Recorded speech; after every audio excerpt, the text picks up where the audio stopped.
So the storm system we're talking about way out in California, and they are getting just dumped on out there with rain, snow in the upper elevations. They're talking about feet of snow in the upper elevations. That's the one that's coming in here, and it will actually gather strength before it gets here. But the complicated part of our forecast is how much of it's snow, how much of it's mixed, and how much of it's going to be rain. And you'll see what happens. Initially, it's cold enough for everyone to see snow, but then we start to bring in this warm air, especially at mid-levels. And that's why I'm concerned about some ice developing and then eventually changing over to rain. And by the time this thing is all done with, it'll actually pull in a new wedge of colder air. So at the very end, it may change over to some snow again, but really cold air coming our way as we look at Monday and Tuesday of next week. So let me break it down for you and show you what happens. Tomorrow afternoon, late afternoon, towards sunset, about this time tomorrow night, we start to see some light snow coming in here.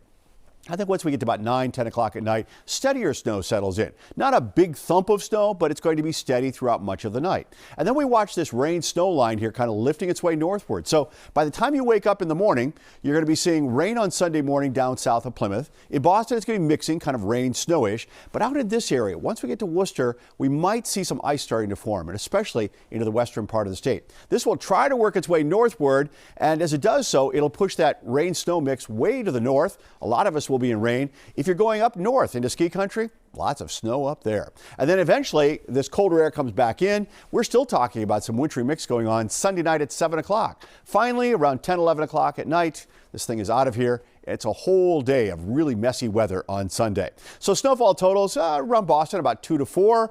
Again, it's going to depend on how much mix we get to hold those totals down. Lesser amounts toward the Cape, where you're really going to go from a burst of snow into rain.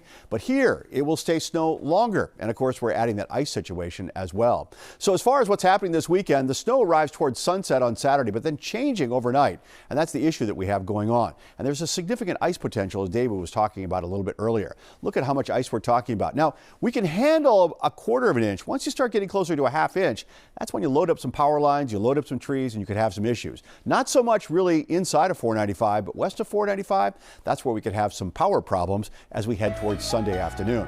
In the meantime, Sunday, an impact weather day. Tomorrow, everything's pretty quiet until we get towards sunset. And then lots of sunshine in the forecast Monday, Tuesday, and Wednesday. For those of you on vacation, beautifully to look at. But just a heads up, it's cold. Temperatures in the 20s. Wind chills will be below 0 for some of you. And as we head towards next week, Thursday night into Friday, could be another system coming our way. May even have some snow and wind with it at that time.